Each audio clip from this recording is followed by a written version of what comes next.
see her pass the Did you take our pots and pans, pictures Amy? yet? Did you take our pictures? She's gotta be the best. Why don't we go down there? Okay. Alright. Umberto Eco once said, I believe that what we become depends on what our fathers teach us at odd moments, when they aren't trying to teach us at all. We are formed by little scraps of wisdom. So on this Father's Day, I thought it was only appropriate to dedicate these words to my favorite people. He's the master of the kitchen, the king of the garden, the controller of the TV remote. He is, drumroll please, John Gonzales. It's no secret that food is one of the pillars of the Gonzales family. Growing up, Dad would pack me goat cheese and avocado sandwiches for lunch.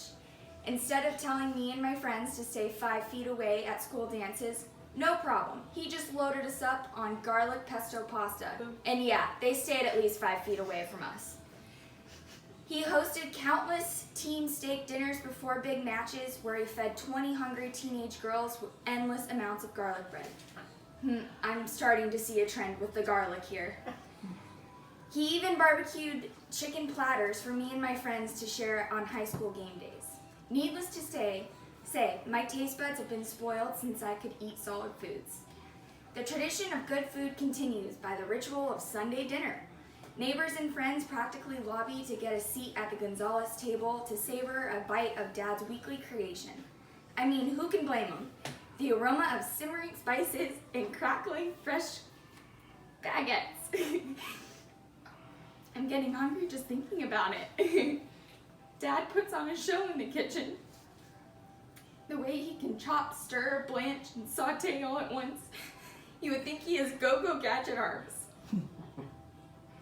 But for Dad, it's so much more than taste and texture. It's how he shows his love for people. Dinner time is the moment during our day that all of us come together for an uninterrupted family time. We share our frustrations, our triumphs, and much to Dad's dismay, bodily functions. Dad's usually silent during those meal times until Lou or Tom busts one open, but I think he's just relishing in the fact that we're all able to come together and share this time. Speaking of time together, there was rarely a moment in my sporting career when my dad wasn't standing on the sidelines. When I was 8 years old, I decided I wanted to play soccer.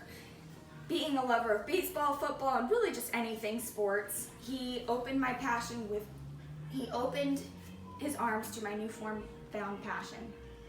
I was signed up for soccer within the month.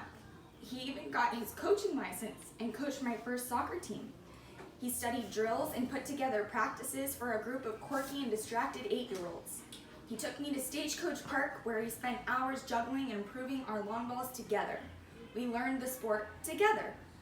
When it was time for me to start club soccer, he remained involved. He became the manager and team dad, figuring out the logistics of tournament play and league play.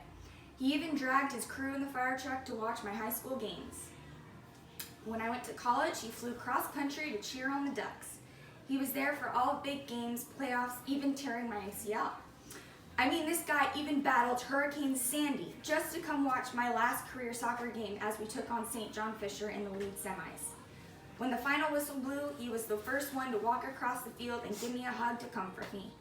I think he enjoyed it just as much as I did. He was always my biggest cheerleader.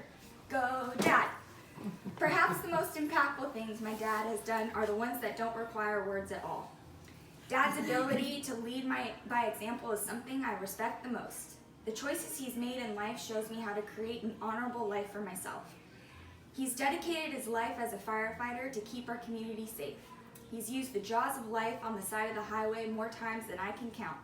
He's delivered babies and held people's hand during their last breath.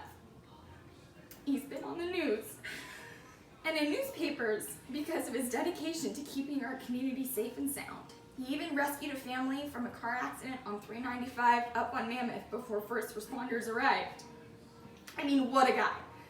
His service to others is the single most important lesson he showed me, and I can only hope to save as many lives as he has when I'm a nurse.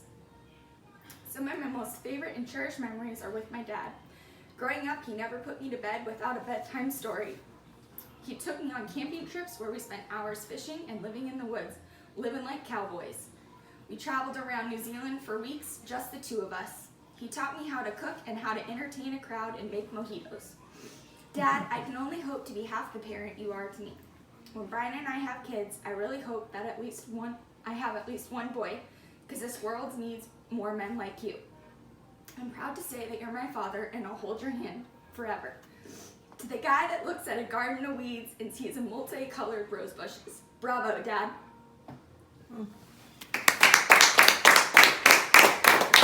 That was beautiful, Gia. Thanks. I think I maybe should record it one more time when I'm not crying. No, the crying was No, the great. crying's gonna get you the A sister.